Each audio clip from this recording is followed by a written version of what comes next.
Hello students, आज के इस वीडियो लेक्चर में हम लोग बात करेंगे वोवेल हाइपोथेसिस का। क्लियर? वोवेल हाइपोथेसिस क्या है? वोवेल हाइपोथेसिस एक ऐसा थियरी है जो ये एक्सप्लेन करता है कि क्यों डिजनरेट कोडॉन्स के होते हुए भी, डिजनरेट कोडॉन आपको याद होंगे कि अमीनो एसिड को कोड करने के लिए टोटल 61 कोडॉन्स थे, जबकि हमारे पास सिर्फ 20 अमीनो एसिड्स होते हैं, यानी एक अमीनो एसिड्स के लिए एक से ज़्यादा कोडॉन पॉसिबल होते हैं। तो क्या उन सबको रीड करने के लिए उतने वैरायटी के टीआरएनए भी मौजूद हैं सेल में?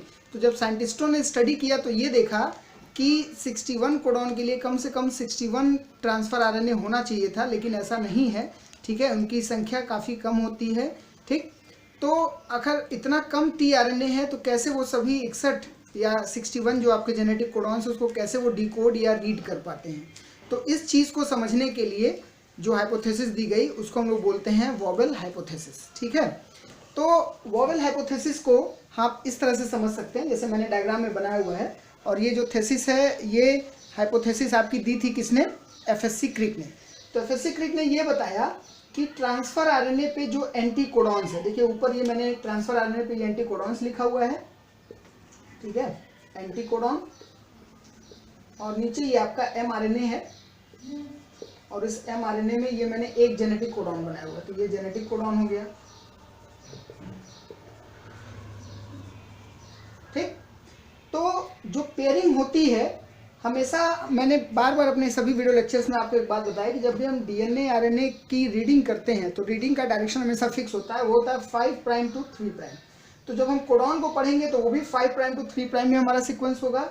एंटी कोडॉन को पढ़ेंगे तो वो भी 5 प्राइम टू 3 प्राइम। देखिए इसका 5 प्राइम इधर है, आप यहाँ से ध्यान दीजिए, ये देखिए 5 प्राइम एंड है, तो 5 प्राइम एंड यहाँ से ये, ठीक है, कहीं पे आपका पेयर हो रहा है, कहीं लूप बना रहा है, लूप बनाते हुए इधर से आ रहा है, यानी ये इसका 5 प्राइम एंड हो जाएगा और ये इधर इसका 3 प्राइम एंड हो जाएगा।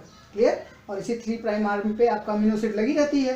तो जब ये एंटी कोडॉन कोडॉन से मैच होते हैं तो ये देखा गया है, ठीक है, कि पहली पोजीशन जो होती है वो परफेक्ट होती है, जो फर्स्ट पोजीशन है वो परफेक्ट होती है मैचिंग की, सेकंड पोजीशन भी परफेक्ट होती है, लेकिन जो थर्ड पोजीशन है कोडॉन का, तो कोडॉन के हिसाब से चलेंगे तो थर्ड पोजीशन, और एंटी कोडॉन की हिसाब से चलेंगे तो फर्स्ट पोजीशन।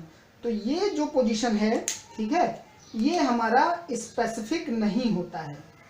ठीक, ये जो पेयरिंग है ये स्पेसिफिक नहीं होती, यानी एक टीआरएनए एक से ज्यादा कोडॉन को इस नॉन स्पेसिफिक नेचर की वजह से रीड कर सकता है। ठीक है, तो कैसे रीड कर सकता है, देखिए इसको समझने के लिए आप इधर आइए। ठीक है, यहां मैंने ये बनाया हुआ है। ठीक, तो इधर ये फर्स्ट आपके क्या है, बेसिस हैं, जो कि एंटी कोडॉन के फर्स्ट बेसिस हैं। किसके बेसिस हैं? Anti codon. तो एंटी कोडॉन के फर्स्ट बेसिस हैं। तो अगर पहला बेस यानी यहां पे फर्स्ट पोजीशन पे अगर आपका सी होगा तो वो सिर्फ जी को रीड करेगा, यानी यहां 100% स्पेसिफिक होगा। ठीक है, और ए होगा तो यू को रीड करेगा, तो ये सिर्फ वन, ठीक है, कह सकते हैं वन कोडॉन रिकॉग्निशन है, यानी ये सिर्फ एक ही कोडॉन को रीड करेंगे, एक ही कोडॉन को रिकॉग्नाइज करेंगे। लेकिन अगर एंटी कोडॉन में पहले पोजीशन पे यूरासिल है, यू है आपका, तो वो ए को भी रीड कर सकता है और जी को भी रीड कर सकता है। यानी अगर इस पोजीशन पे हम मान लिया थोड़ी देर के लिए कि यहाँ पे यू है, ठीक है, तब यहाँ पे थर्ड पोजीशन जो है कोडॉन का, अगर यहाँ पे ए होगा तो भी पेयरिंग हो जाएगी, और ए की जगह पे अगर जी होगा तो भी पेयरिंग हो जाएगी।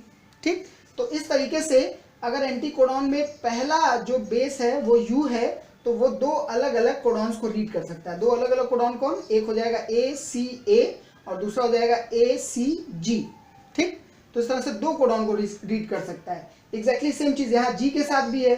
अगर यू की जगह पे जी होगा तो वो साइटोसिन और यूरासिल दोनों को रीड कर पाएगा, यानी यू और जी इन दोनों में से कोई भी एक होगा तो ऐसे जो टीआरएनए होंगे वो कम से कम दो जेनेटिक कोडॉन को रीड कर पाएंगे। तो इसीलिए इसको बोलेंगे टू कोडॉन रिकॉग्निशन, है ना। तो ये टू कोडॉन रिकॉग्निशन हो गए। इसके अलावा आपने पढ़ा होगा कि टीआरएनए में कुछ एनालॉगस बेस भी होते हैं, यानी अनयूजुअल बेसेस होते हैं। तो उसमें सबसे मेन है हमारा inosine, I for inosine. Inosine, ठीक है। अगर इनोसिन होगा एंटीकोडॉन में फर्स्ट पोजीशन पे, तो इनोसिन तीनों से पेयर हो सकता है, ए से भी, जी से भी और यू से भी, यानी ये 3 कोडॉन को रीड कर सकता है, ए सी जी और ए सी यू, 3 अलग अलग कोडॉन को रीड कर सकता है। तो ये हमारा 3 कोडॉन रिकॉग्निशन का पॉइंट हो गया। तो इस तरीके से हम ये देखते हैं कि कोडॉन और एंटी कोडॉन के बीच पहला और दूसरा जो कोडॉन का लेटर है वो 100% स्पेसिफिकली पेयर होता है, लेकिन थर्ड वाला स्पेसिफिक नहीं होता है। इसीलिए कोडॉन का थर्ड पोजीशन, ध्यान से सुनिएगा, कोडॉन का थर्ड पोजीशन या एंटी कोडॉन का फर्स्ट पोजीशन, यहाँ पे वेरिएशन मिल सकता है, नॉन स्पेसिफिसिटी मिल सकती है, यानी यहाँ जेनेटिक कोड और कोड का जो 100% कॉम्प्लीमेंट्री होना तय था वो पूरी तरह से लागू नहीं होता है, अप्लाई नहीं होता है, इसीलिए इसको हम लोग बोलते हैं वॉबल पोजीशन।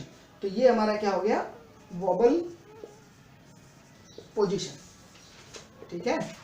तो यहाँ पे स्पेसिफिसिटी या फिडेलिटी पूरी तरह से नहीं है, तो ये हमारा वॉबल पोजीशन हो गया। तो इस तरीके से आप देख सकते हैं एक ही टीआरएनए से कई कोडॉन रीड हो सकते हैं। तो यही चीज़ एक्सप्लेन करती है कि 61 जेनेटिक कोडॉन होते हुए भी ट्रांसफर आरएनए की संख्या एक सेल में काफ़ी कम होती है, लगभग 28 से 30 तरह के ही ट्रांसफर आरएनए आपके होते हैं, ठीक है, और उतने से ही सारे जेनेटिक कोड रीड हो जाते हैं, ठीक है।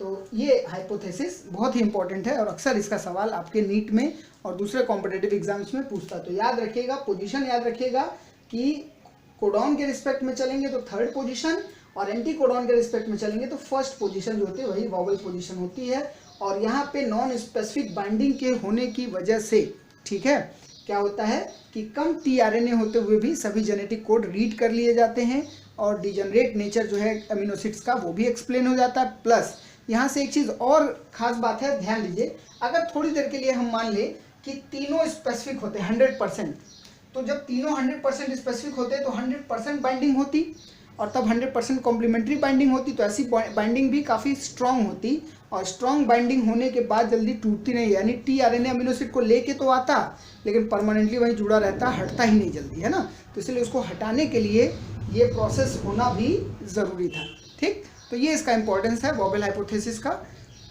ओके।